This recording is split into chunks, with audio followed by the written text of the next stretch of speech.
ఎన్నో ఆరోగ్య ప్రయోజనాలున్న అరిటాకు కోడి వేపుడిని ఒకసారి ఇలా ట్రై చేయండి.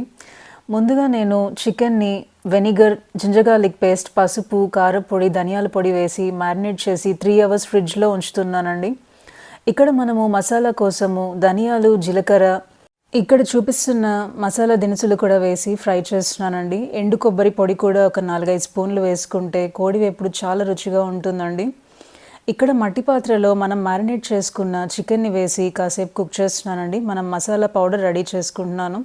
ఇక్కడ అరిటాకు వేసి కాసేపు దమ్ కుకింగ్ చేశానండి. 15, 20 మినిట్స్ దమ్ కుకింగ్ చేసి కాస్త కరివేపాకు, మనం ముందుగా రెడీ చేసుకున్న మసాలా పౌడర్ కూడా వేసి కాస్త ఫ్రై చేసి కారప్పొడి వేస్తున్నానండి. ఇక్కడ అరిటాకు ముక్కల్ని కూడా కొన్ని వేసి కుక్ చేస్తున్నానండి. మనం తినేటప్పుడు పక్కకు తీసి పెట్టొచ్చండి. ఇక్కడ కోడివేపుడు రెడీ అయిపోయింది. కాస్త కొత్తిమీర వేసి దించేస్తే అద్భుతమైన అరిటాకు కోడివేపుడు రెడీ అయిపోయిందండి. దివ్యామృతం ఛానల్ సబ్స్క్రైబ్